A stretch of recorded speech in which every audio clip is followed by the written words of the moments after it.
here in South Africa, we are citizens that believe when we have a problem, we should make a statement. Whether we are closing the road, we are toying, we are doing something. Even though some of the things that South African citizens do are not the things that are okay. About things like banning the schools, maybe when people are angry, banning the clinics and things like that. Those ones just, they are taking us back as a country instead of developing the country, because we are damaging infrastructure. But if you can look at the motivations behind all of those things, is usually frustration, is usually trying to make a statement.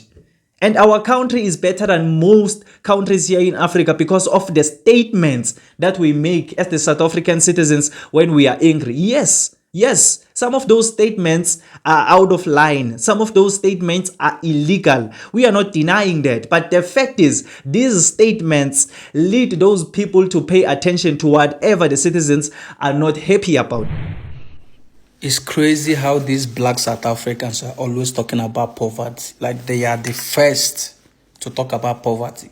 Oh, they are poor, your country is poor, oh, food. But you have the history of looting, like it is in you. You are quick to talk about poverty. Oh, you are poor, your country is poor. But you have the history of looting. Make it make sense. You are rich, but you are a thief. You loot. It is like you guys loot. Your history of looting, the whole African combined is not even equal. But then you are first to talk about poverty. I am poor. You are rich, but you are the one that loot at every slightest opportunity. Make it make sense. Make it make sense. Your looting has equal to 2 billion rands. You're looting things you stole from other people, but you are rich.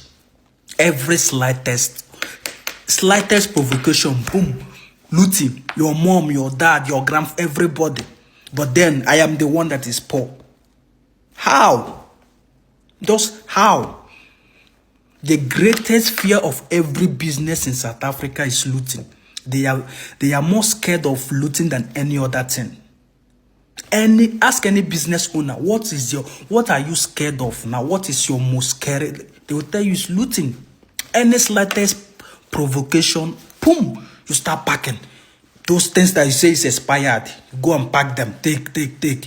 But they expire, you loot, you pack with your family. Like, how many did you get? But then you are first to talk about poverty. Reverse psychology. You guys should be careful. Oh. Better be careful. I'm honestly starting to believe that this whole obsession that some people have with South Africa is something that will never end. And it's something that we have to get used to as South Africans. We should get used to it to a point where now it has to be part of our marketing strategy for tourism and things like that, because it's as if people are just going to continue giving free PR to South Africa, representing us in all parts of the world, speaking about us in all parts of the world. Even though they might be speaking nonsense mostly about us as South Africans, but I'm not sure whether you are noticing this whole nonsense that they've been speaking online about South Africa, especially throughout 2024, has turned South Africa into one of the most spoken of countries in the world. I mean, it's hard for me to be online, whether it's on Instagram, whether it's on TikTok, whether it's here on YouTube, without seeing someone from somewhere in some far corner of the world talking about South Africa. So these people who are just interested and obsessed with South Africa, even though they are speaking badly about us, but I think it's something that we need to get used to as South Africans, because it seems as if it's something that is not going to end. There are some people, when they wake up in the morning, some content creators, when they wake up in the morning, I am a content creator, and when I wake up sometimes in the morning, I think about what I can talk about here on this channel. And this channel, I mostly talk about the things that are happening here in South Africa, which is within my right, because I'm talking about South Africa, which is my country. So I feel proud when I talk about South Africa. My whole channel is just South Africa If you can look at my videos, there's not even a single video that where I was talking about something that has nothing to do with South Africa. There's not even a single video. Each and everything that I talk about is something that has to do with my beautiful country, South Africa. And I speak about South Africa because I'm South African. But there's some people, when they wake up in the morning, when they want to speak or create some content, the only thing that they can speak about also is South Africa. You know, so we are all out here speaking about South Africa, but you see, something that I don't like is that all of these people are just speaking badly about South Africa, trying to paint us in a bad light, but that strategy is not working. In fact, it is achieving the opposite results, because the more they talk about us, the more people who were never even interested in South Africa start researching South Africa and actually find the truth for themselves about South Africa. And then they would come to South Africa and visit because they saw what South Africa is a beautiful country. But they wouldn't have seen what South Africa is a beautiful country if that man who was speaking badly about South Africa didn't put that thing in their minds for them to go and search South Africa. So you see what I mean? So it's just marketing for our tourism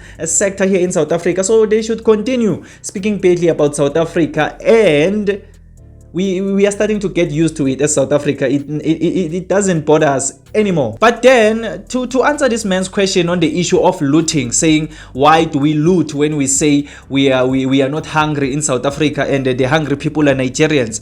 Well, let me tell you something. This thing of looting, even though yes, is an inconvenience to a lot of business people because people lose money, but I can tell you, with the motivation behind looting is rarely hunger. It is never hunger. Yes, maybe some people loot because of hunger, but I can tell you the motivation in most cases is making a statement.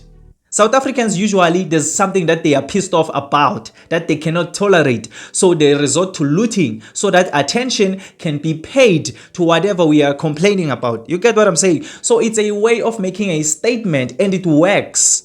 It works because the people we are trying to put in line, they realize what these people are actually really angry. Do you see what they are doing? So it's a way of making a statement, not to say we are hungry, and here in South Africa, we are citizens that believe when we have a problem, we should make a statement. Whether we are closing the road, we are toying, we are doing something. Even though some of the things that South African citizens do are not the things that are okay. About things like banning the schools, maybe when people are angry, banning the clinics and things like that. Those ones, they are taking us back as a country instead of developing the country, because we are damaging infrastructure. But if you can look at the motivations behind all of those things, is usually frustration. Is usually trying to make a statement.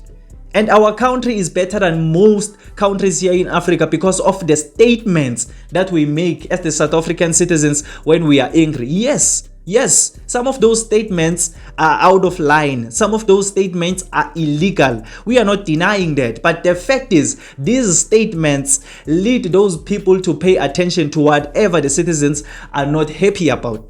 So these statements actually do more good than harm, even though that incident of looting can cost 2 billion rands from the South African economy and things like that, but we are able to recover, and then that situation is able to be solved because of that statement. So it's a matter of statement, but it's not something that I expect Nigerian citizens to understand, because the only thing that they know is just running away from the issues in their country and try to make statements in other people's countries. You get what I'm saying? But us as South Africans, we make statements in our country, and if Nigeria wants one day to be like us, they should start making statements in their own countries instead of running away and trying to instill their beliefs in other people's countries and things like that. So I just wanted to bring this to your attention in today's video. So tell me on the comment section down below, what do you think about this man saying we can't say we are not hungry but we are looting? Tell me on the comment section down below. But if you just enjoyed this video or you learned something new, please leave a like and subscribe to this channel. I would really appreciate it. My name is Emmanuel, and this is Mzansi Versity, the place where we transform lives through knowledge and information. Let's meet again on another video.